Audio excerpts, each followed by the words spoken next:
Yo, what's going on everybody? Derek here. Welcome back to a new video. It's been a couple days since my last video, but a lot of you guys have actually been coming out to the YouTube live streams. Yeah, I've been live streaming right here on my YouTube channel. So shout out to all the people that actually come out to those streams. If you guys are missing those streams, make sure you hit those notifications. That way you don't miss the streams when I go live. But anyways, during those streams, when I was trick shotting and cyber attacking, going for shots, I saw a lot of people in the stream actually asking so many just random ass questions about like trick shotting in general and like classes and perks, and like they want to see my classes and everything like that.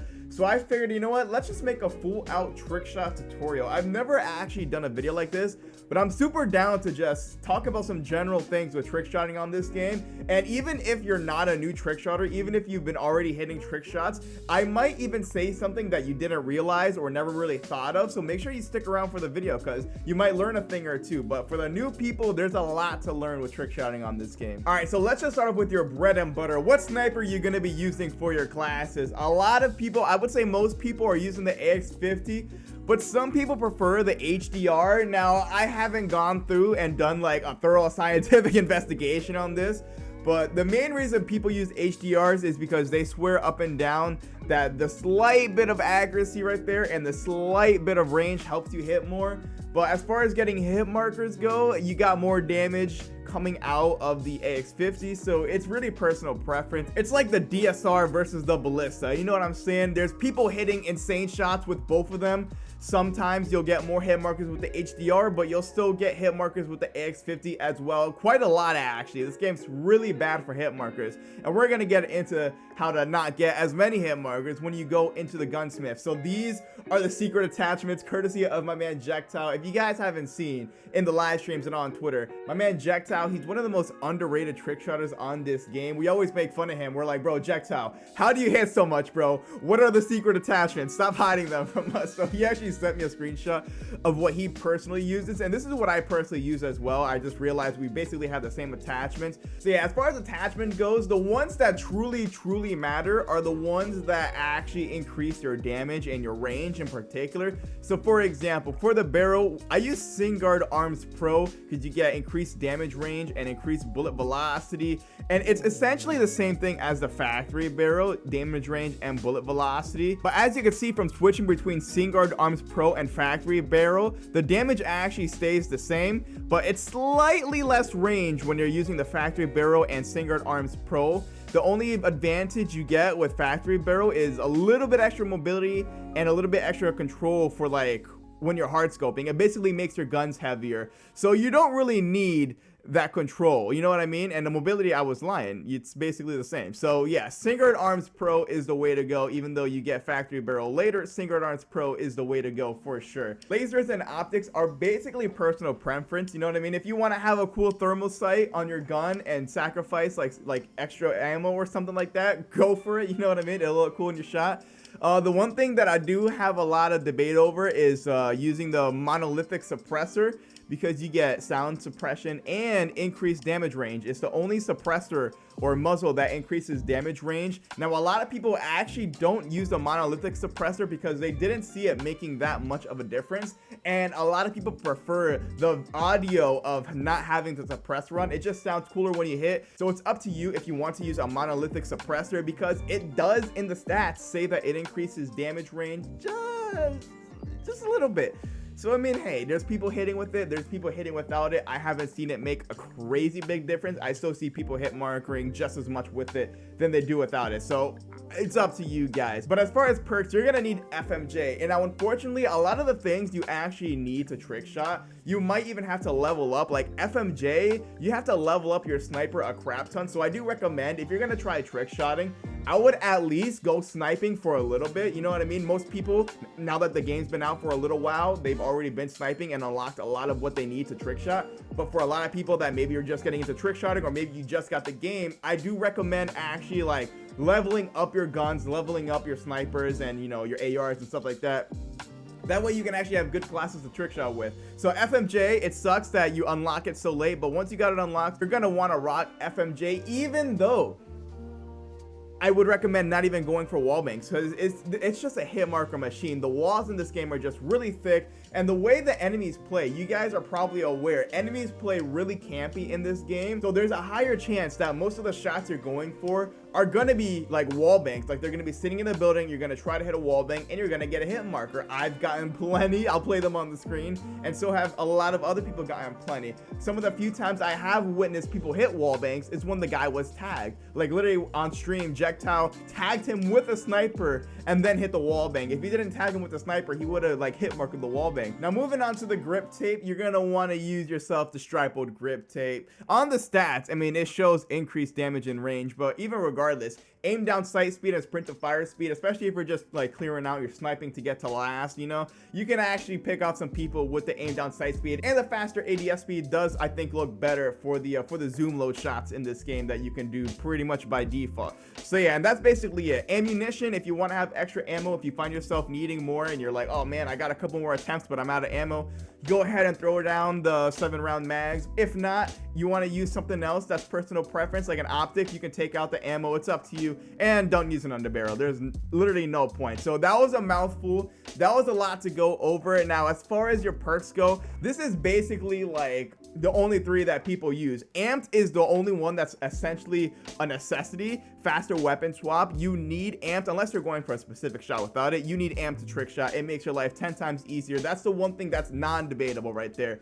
Now this is personal preference. You can use restock, which is what most trick shotters use, because you can use your equipment earlier. You know, let's say you're using your equipment to trick shot, or you gotta stun the guy and go for your shot, your equipment restocks way faster, over 30 seconds. So most people use restock. If you're doing like care package, elevator, out of map stuff, you might want to use hardline or whatever, but most people are using restock. Now if you're obviously using overkill, which if you're playing in a 6-man cyber attack trick shotting, I recommend using overkill, because you're gonna want to clear out. You don't want to be that one guy that only gets like 0 kills, 1 kill, and then like, everyone's like, oh bro, this kid sucks at clearing out. You want to rock the overkill, you know what I mean? It just helps you with clearing out, getting to last, and if you can get more kills and get to last and get more trick shot attempts, the chances that you're gonna hit are more likely. So yeah, rock the overkill unless you're playing like automatic last with 2 boxes and stuff like that. Then, you know, go for whatever. But for the most part, rock the overkill. That way you can have like a good class. Like my go-to is the P90 with stacked attachments right there. Among my other overkill classes, I've got pretty much the most overpowered shotgun in COD history. And then for the non-overkill, if you're not rocking overkill, I recommend double time. I know some people that use EOD because explosives can be really annoying in this game, but I would recommend double time, man, because double time increases the duration of your tactical sprint. So when you're going for a shot and then the enemy's trying to kill you, you can like double tap the sprint button and you could run faster using the tactical sprint, and you can actually get away from the enemy. And that saved me multiple times. Like I'll go for my trick shot and the enemy's shooting at me, but because I have double time, I got the tactical sprint and I'm just zooming out of there and I run behind cover, and then I get back up to the trick shot spot and get another attempt, where if I didn't have double time, I might not have been able to run away from the enemy and I would have died, meaning I would not have gotten more attempts, meaning I wouldn't hit as much. So there you go. I would recommend double time. You can use EOD if you want, but other than that, overkill is the way to go if you're gonna be, you know, clearing out and getting your team to last and stuff like that. One quick thing I forgot to mention is that in your tactical, you're gonna want to use a flash grenade. The stuns, just like, they barely do anything, man. I've seen so many people complaining about them. So yeah, the first class I got is just an AX50 class with non-overkill. This is just a pistol. I like the way the pistol reload on the revolver looks. It just looks super sick. I mean, look at that. It just looks clean. Now I did just kind of make these classes up on the fly, and generally speaking, the timing for all the equipment pullouts are basically the same. So if I do like the same combo with a claymore just like that, you could do the same combo basically with any set of guns and equipment, because it's basically the same. Like let's say I was to script, hypothetically, all right, we're bringing out the Cronus Max, hypothetically, you script like that exact button combination, for example, and you use that with any of the other classes, you'd probably get the same result. You know what I mean? All the pullout times are basically the same. You throw the stun, there's a guy down. boom, you hit. It's that simple. One thing I do want to say that a lot of people actually don't do is they don't pull out their equipment fast enough. I know that was like a big thing on Ghost as far as making your shots look cleaner, is people would like barely pull out their equipment and it would look really ugly. I'm failing it right now, but it still looks ugly almost like that. People like don't hold out their equipment long enough to show the actual equipment, and that's like a pet peeve of other trick shotters. Now obviously when you're trick shotting, who cares, man? Go for whatever you want. But a lot of people do like it when you actually hold out your equipment long enough. Like, people just don't like how that looks. I don't know if you guys saw, but you barely see the equipment pull out. Whereas if you're going for a shot and you actually pull out the equipment, it looks much cleaner. So hold your equipment out, man. Like, that's like a big thing I remember from Ghost. And a lot of people really say the same thing about this game, because it's got almost similar mechanics to your Ghost. As far as the swapping, you can swap pretty fast and you can equipment pull out and then shoot really fast after. You know what I'm saying? It's got that Ghost feeling, except you can't knife cancel, which is perfectly fine. So yeah, hold out that equipment and just play around with your shots. I would recommend spending a lot of time in private match just practicing different combos you want to go for. Like right there, the reload on that pistol just looks really sick. So yeah, that's how the Claymore looks. It looks pretty dope. And now I know most people actually already know how to do this, but I have seen people that haven't actually played the game yet ask about the zoom loading. Guys, the zoom load is automatic. Once you reload, you could basically aim in and you could zoom in while reloading. It's really sick. All right, so as far as the Molotov goes, if you hold it out and it pulls out all the way, it looks insanely clean. It's a little bit slower actually to get the full animation than the Claymore. You have to hold it for a little bit longer. But generally speaking, if you do the same button combo, you're still gonna get it to pull out. So for example, realistically, when you're playing Cyber Attack, you're not always gonna have time to like stand there and go for like a lot of crazy NSL. A lot of people don't even like NSL on this game, you know what I mean? Like the most NSL I would end up doing is something like that. Like that's like the most NSL I would ever do in a shot. Once you do more NSL than that, you're kind of making it overkill. And a lot of the time, you can go for the simplistic route, especially if you're playing unset up. Something like this, when you're just like, I don't know, just simple, you know what I mean? If you're using the equipment properly and making it look cool, you can go for the most simple shots, because a lot of the times you're gonna be trying to, you know, do your combo and then you're gonna get killed just while like going for like your shot on the ground basically. Like, you don't gotta overdo it, man. One of the nicer shots that I actually really want to hit on this game, a lot of the times on this map in particular, you'll have guys that go in that window to try to kill you off a top trick shot. A lot of times what I'll do, one of my favorite combos with like anything, is you do the little zoom load, then you swap and double tap your weapon. It looks nicer with different guns, but you get the point. And then you actually window shot and you can slide out the window and it looks super sick. So basically, once you're window shotting, if you crouch as you're entering the window, it slides you and propels you out, and it looks really clean in your shots. Like right there, my timing is perfect. If there was a guy top factory building right there, that would have hit. This goes for basically any class, really. The double tap to sprint when you're doing your tactical sprint, it looks pretty dope. I've been going for shots, like let's say the guy's in green.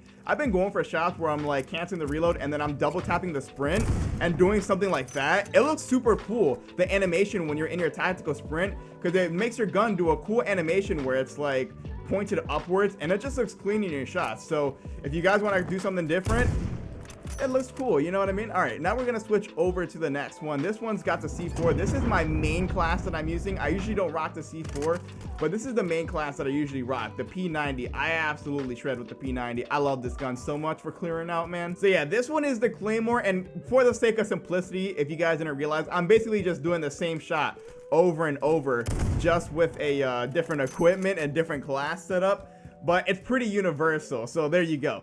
That's all it is, really. It's just, you know, it looks cool. You can actually throw the Claymore and then you could do like some cool stuff right there. I don't know, I've seen some people going for that because it just looks cool. It pulls out in one hand. So now I'm gonna go over the EMP drone shot really quick, just because a lot of people have asked me about it. So I figured I'll throw in a little bonus tutorial on the EMP shot. It's not that hard to figure out if you just do enough practice with it. So while I'm letting it regen, I'll show you guys one of my favorite shots that I see people going for, and it's with the AUG. I love how the reload on the AUG looks when you actually shoot out all your ammo, because it actually does like that cool animation on the gun. So I've seen people do like really sick stuff with that. Like that I think looks really clean. Anything that has like a really vivid animation are the kind of guns that you want to go for. You know what I'm saying? That's why I said like when you do the double time tactical sprint, like that kind of stuff looks really sick. Like even something that simple looks really sick just because of, you know, the loud animations, you know, the over exaggerated animations that you can do with some of the guns. All right, now real quick, I'm gonna go over how to do the EMP stall. It's really simple. If you try to pull out your EMP in midair,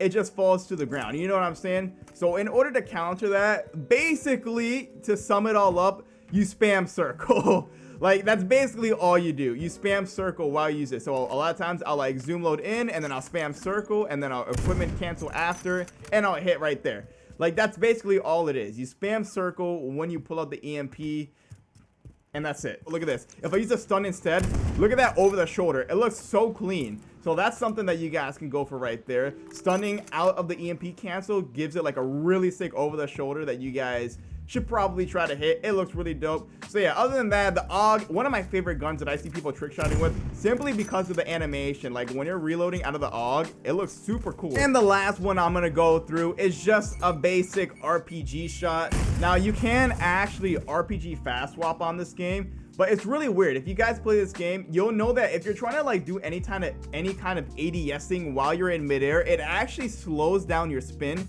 significantly. So doing the RPG fast swap in midair is like really weird. I don't know if you guys could tell right there, but it significantly slows down your spin. This is the proximity mine, by the way, basically a bouncing Betty. I actually really think it looks sick in trick shots, especially one of my favorite shots is shooting out the RPG. RPG has one of the coolest reloads in my opinion. And then you can hold out your equipment and hit something like that. I failed to jump off, but we'll recover ourselves this time. I love the RPG reload animation. Like I said, any gun that has a really exaggerated animation with their reloads or with their swap just looks really sick. Like the MP5 is another one, for example. If you guys use the MP5, the gun does like a cool, like, I don't know. You guys, if you use it, you know what I'm talking about. But yeah, the reload animation on the RPG looks really sick for a shot. So you can go for like some cool stuff. I keep failing. And now one last thing, let's say you guys are like just starting out with trick shotting and you're not familiar with how to play claw or stretch, which is what a lot of people that trick shot pretty much use. That's like the bread and butter when it comes to hitting really nice Call of Duty trick shots. It's having the ability to play stretch and stuff like that, or claw.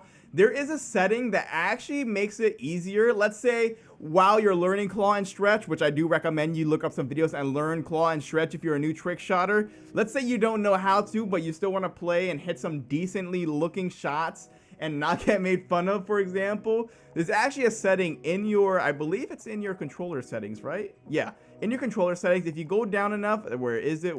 Equipment behavior. Normally it's on hold, right? Most of your stuff is on hold, but if you change your equipment behavior to toggle, what that does is instead of having to hold whatever you use your equipment with, instead of having to hold it, you can just press it one time and it'll hold your equipment for you. So let's say you don't play stretch. A lot of the times your shots end up looking like this. This is like playing standard right here. This is like playing standard. That's like the best you could do. You know what I'm saying? I'm sure you could do more, but playing standard makes your life way harder. If you have the setting on, you can actually play standard and still go for a decent looking like equipment cancel shot. So let's say there's a guy in green. This is me playing standard. I'm not gonna claw and I'm not gonna stretch. You see what I'm saying? All right, so other than that, I think I covered mostly everything. That should be it. I covered mostly everything. I will add on a couple little things towards the end. For example, if you're playing cyber attack, obviously the way to get more trick shots is to get more attempts, and to get more attempts, you gotta not die. So improving on your red gun skills and having a good overkill class to clear out and get you to last, and little things like that are really what separates a lot of the people that hit really consistently from the people that don't. Find yourself a good squad, you know what I'm saying? A lot of the times people would come into my streams and be like, oh, I don't have a squad to play with. There are literally people that get 6-mans and start discords and start chats from like people's live streams. So like I've seen people in my live stream or in Sean's live streams or in VK's or Warpsy's live streams that they've been like, hey, anybody here want to get a 6-man? So hey, you know what I'm saying? Little plug, but hit the notification so you can come out to my live streams. Maybe you'll make some new friends and, you know, people to trick shot with and get yourself a 6-man and hit a build cam. You know what I'm saying? So yeah, guys, that basically wraps it up. I do recommend you guys can go into private match. That's how I got really good at trick shotting, and a lot of people got really good at trick shotting. Like on BO2, for example, I was terrible. But you spend a lot of time in private matches practicing different shots, copying other people's shots, you know what I mean? You could find a nice shot of my top plays, look at what they did, and try to just replicate it in private match. That's how I got really good. I spent a lot of time in private match just trick shotting on bots, practicing my timing and my combos. That way you can, you know, get better at playing claw and stretch or whatever else you want to play. Octopus, you got a scuff, go for it, man. You know what I'm saying? So yeah, hope you guys enjoyed the video. I know a lot of you guys are already good at trick shotting, but hopefully you learned a thing or two just by watching some of the stuff I mentioned. So yeah, other than that, thank you guys for watching. It's been Derek, and I'll catch you guys later.